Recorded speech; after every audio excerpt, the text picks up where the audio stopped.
Shorty bitch, I got a band though. Flip on the bread like a sandal. Playing the streets like a banjo. Up in the field like a man. We clean the field like boy Mike Wayz, aka Prince Amun, here with your boy Ryder, Drama Code Empire, Drama Code 7 Cities. We here with your boy Pat TV. We about to do it big for this interview.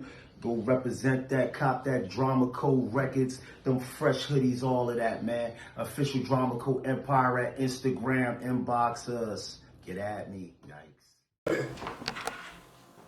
Yo, it's your boy Project Pat. I'm in the building again, yet again. It's a packed house today. They brought the whole crew with them.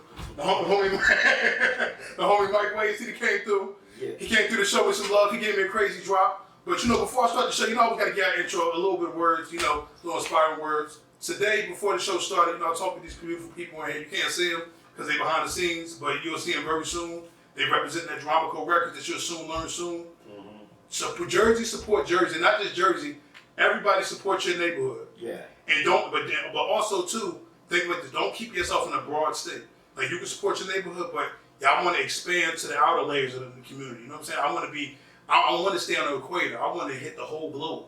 You see what I'm saying? I want my show to go all over, and that's what I want y'all to do. Don't just say I'm the best in Jersey, I'm the best here. You want to be the best everywhere. But when you hear your name, better ring bells everywhere. You want to have stayed every single place. So with that being said, y'all, who I got to write me? Who are you, man? Mike Wayz, aka Prince Amun, CEO, co-founder, Drama Code Records. It's the Empire representing that Drama Code 7 Cities. What up? Let's get it, man. How you doing, man? Talk to me real quick, man. How was the travel? Everything was good, man. Everything was good. It was a little rainy. It was a little rainy, but we made it through. We always got the positive head. It's crazy you stay dry. Yeah. Gotta stay fresh. You stay dry, the watch didn't even get wet. Gotta stay fresh, you know what it is. You know what I'm saying? Where you from, man? Where you from? Talk to me. Originally I'm from Camden, New Jersey, all day. We repping that, but all throughout Jersey, South Jersey, basically, Willingboro, repping the borough all day, Rittenhouse, RHP, came up out there. Pretty much bounced around between Willingboro, Camden, different areas in New Jersey. So let me ask you a question. Kansas County. What's Willingboro like? Because I know what Camden's like. We all know what Camden's like. Camden's like a ghost town. It's like you walk in here, it's all color. It's black and white there. You know what I'm saying? Because of all the pain and hurt. Yeah. You know what I'm saying? But Camden, what people really don't know, is going through a gentrification process. So certain parts of the city is really coming back. They're doing a lot of building. The 76ers just built the practice stadium downtown on the riverfront in Camden. So there's a lot of development going on in the city too. Still a lot of dilapidation that's happening in the neighborhoods, but for the most part, the city is trying to do some things to make it more positive and draw some attraction. Okay, all right. So I'm glad you said. So with that, let's let the audience know your transition. What's your background like? I want to know from way back when. What created Mike Way and drama, as we're gonna learn soon. Yeah. Like who wouldn't know the transition from Mike Way to drama? You go by Mike Way as Mike Wayz. Okay. Mike Wayz with a Z. Yeah. So we want to know. Express who that is. Well, I'm from Camden, New Jersey. Again, that's where I was born. Spent most of my childhood and adolescence and early teenage years in Camden.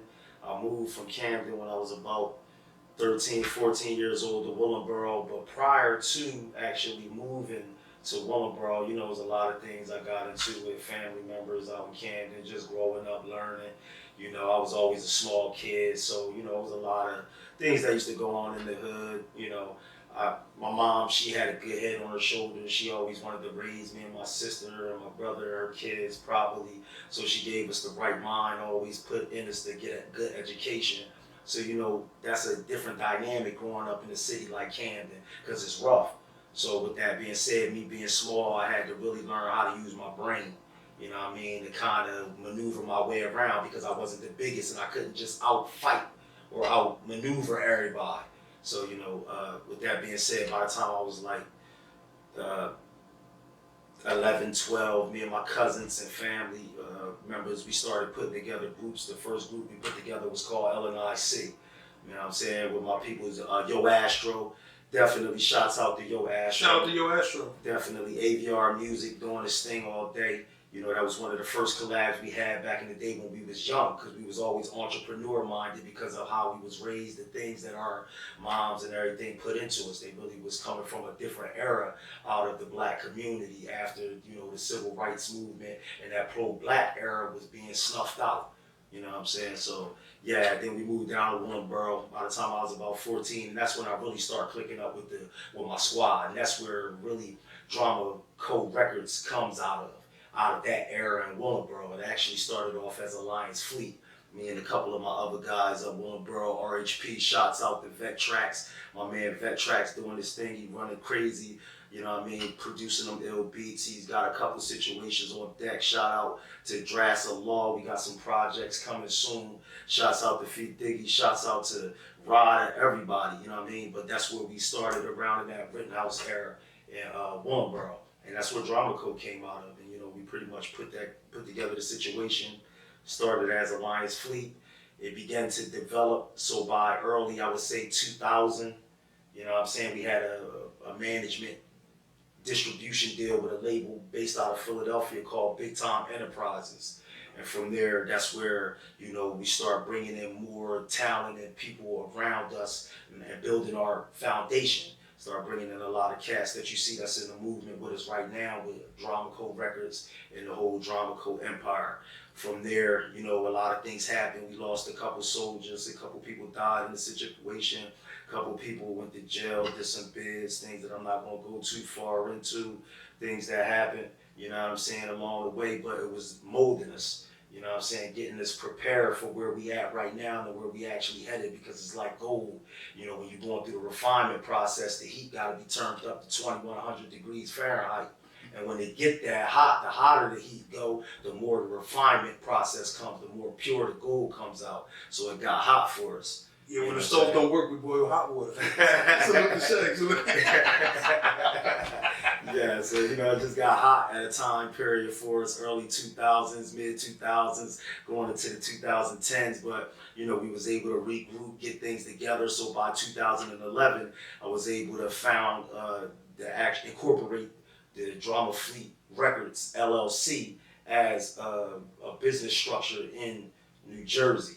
You know. So at that point, you know, we started gearing up, getting our artists together. We put out a few different projects that came out under the label. You know, we built up to the point where now, man, we got a whole regime. We got a lot of soldiers with us.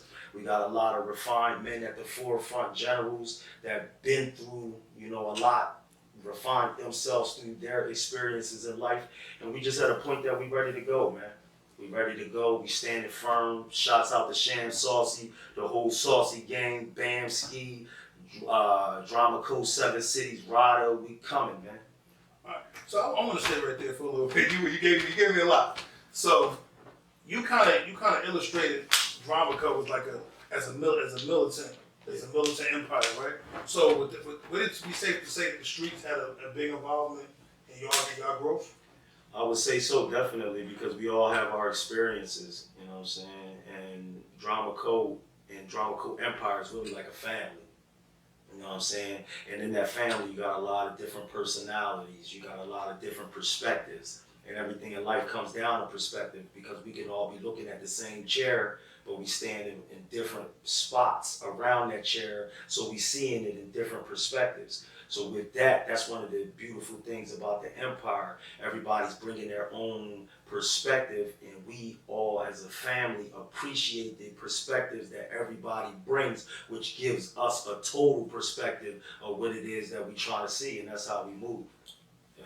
So with that being said, what you guys are a big group. I surfed your page on the gram. Yeah. I was highly impressed. The beat selection is wonderful. Yeah. You know, the beat to get me jumping. You know. Yeah. So that's peace. what record labels were y'all influences? Because you know you got to look to somebody else. I'm not saying you're trying to be like somebody, but you got to have some type of influence to be who you are. Because you know we got to have something to go from. Yeah. So who were some examples of record labels and stuff that you want to emulate to make your empire better? Obviously one of the greatest, man. I would, you know, straight shout out to Jay-Z, man. Rockefeller Records, you know, even though Jay-Z doesn't have Rockefeller Records at this point per se as one of his business entities, he's branched off and now he has Rock Nation and many other business entities that he's running through the music. But him, man, he's just a powerful business model, man. He's a powerful influence to not only me, but I know millions of other people. But me in particular, I would have to say Jay-Z and how he developed his label from nothing but an idea. And that's what it's about. I'm trying to get across to people, you know. And that's one of the things I'm about to get ready to release. My first book. It's called Power Jewels, getting into the power of the mind, how to, you know what I mean, impregnate your subconscious mind with the powerful conscious thoughts of where you're trying to take your life to.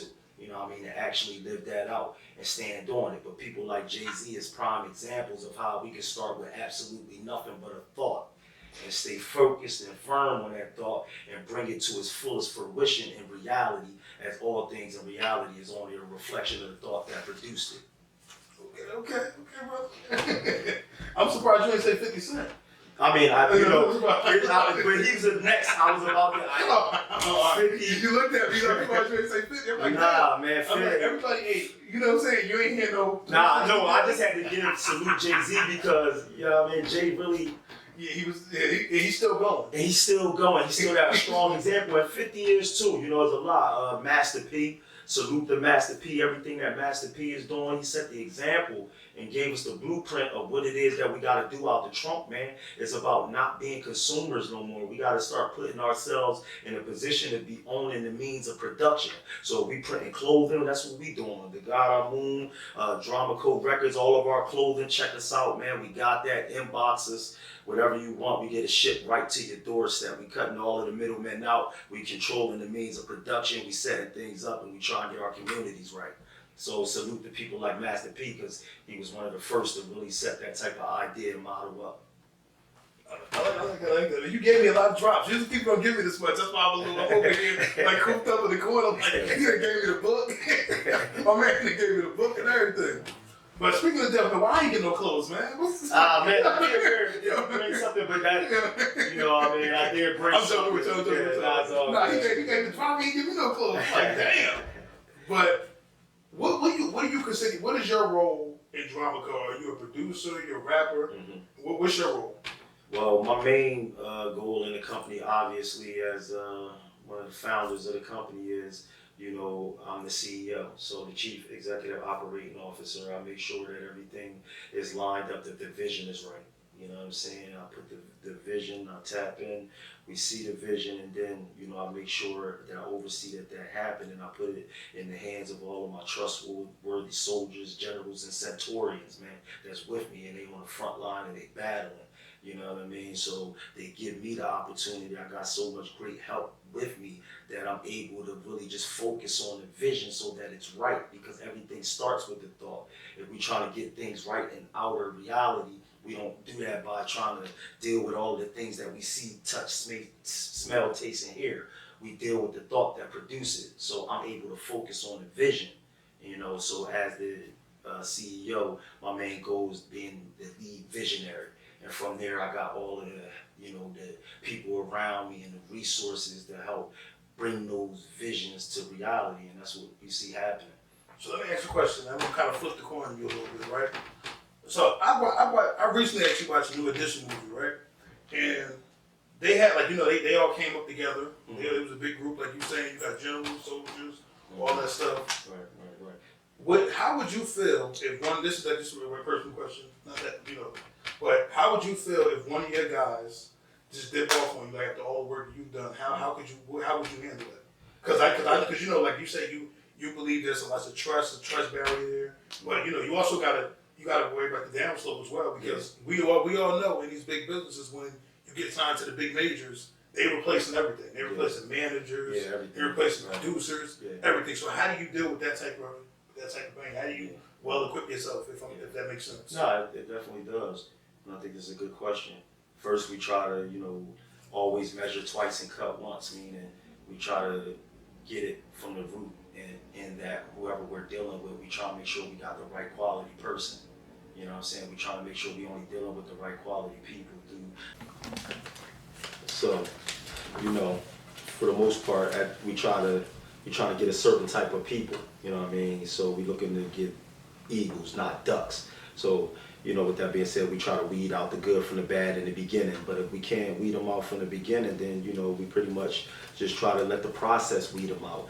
And when they do expose themselves, like you're saying, and try to jump ship or go do whatever they do, no love lost, you know what I'm saying? We wipe our hands of the situation and keep pushing. This is a positive movement, man. We're about positive forward mobility, building up everybody around us, building up others around us. If you take the energy that we give you and go jump ship, we hope that the best of things happen to you, because that's the type of energy that we try to put out there. The best of energy, we negating all negative. So with that being said, you said the best shall stay, right? But what if they was offered an opportunity that you couldn't offer them? Would you wouldn't support? Like they say if they came to you and said like, oh, well, you know, like I got an opportunity here with Def Jam or something, like, you know, I really fuck with y'all because you guys are my guys, I love y'all. What would your response be? You know, again, honest response. Yeah, honest response. Yeah, again, because, you know, it's about a positive movement, man. It's about positive energy, and also we have to keep in mind this is a business as well. So if we have a contract that states a specific stated thing, we have to both make sure that we first make good on our promises under this contract that we have.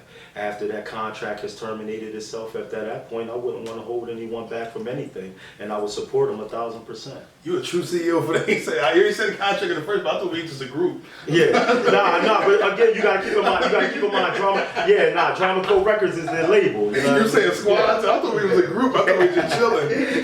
When you said contract, you was like, yeah, I got you for a minute. You ain't jumping ship on me. Yeah. I mean, but a contract is back and forth though, because that's what it's about. It's about mutual gains and mutual detriments. That's what makes a contract. It's called consideration, and that's one of the legal principles to a contract. If there's no legal bargain and legal detriment, there technically is no contract. So both sides have to give something, and both sides get something. So we don't do handshake agreements. I mean, we can do that, but at some point we're gonna have to have that on paper just to make it official. I think I want to join That'll start the process. With that being said, man, before I let you go, you know, I thought we had to cut it short. You know, we got a packed house, we're going crazy. That's all good. What do you have to promote for us? Like, you got any new singles? Because I see a lot of stuff on your page. You constantly all the time. Well, we was just actually shooting a video before we got here. It's about to drop. My man Cheyenne Press Trendle, World LLC. He shot the video. It's called My Own Lane. Check for that soon. You can check it on the Drama Code Records YouTube. We're gonna be dropping it on IG, Drama Fleet 8, Drama Code Empire, the official Drama Code Empire. Go on IG, check us on Facebook, Drama Fleet, all of that. But My Own Lane, that thing is about to be crazy. All right. With that being said, y'all, I would like to thanks Mike Wayz for coming through. He came all the way from Jersey. He came all the way from Jersey. Come show me some love. I definitely appreciate it because, you know, this show was evolving. As I showed y'all before the show previously, I started off at 16. Yeah. I'm now at 583. Congratulations. That's subscribers, that is. Thank you, brother. Yeah. We're trying to get to 1,000. I'm trying to get that residual income. Yeah. I'm not trying to work no more. Yeah. You know what I'm saying? Like all them crazy people that like to say, "Oh yeah, I'll get $1 million and still work." You crazy? Yeah. If you give me 50,000, we give me 50,000 consistently. I'm not working no more. Right. I'm cool. But with that being said, Pat TV, we live.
We live.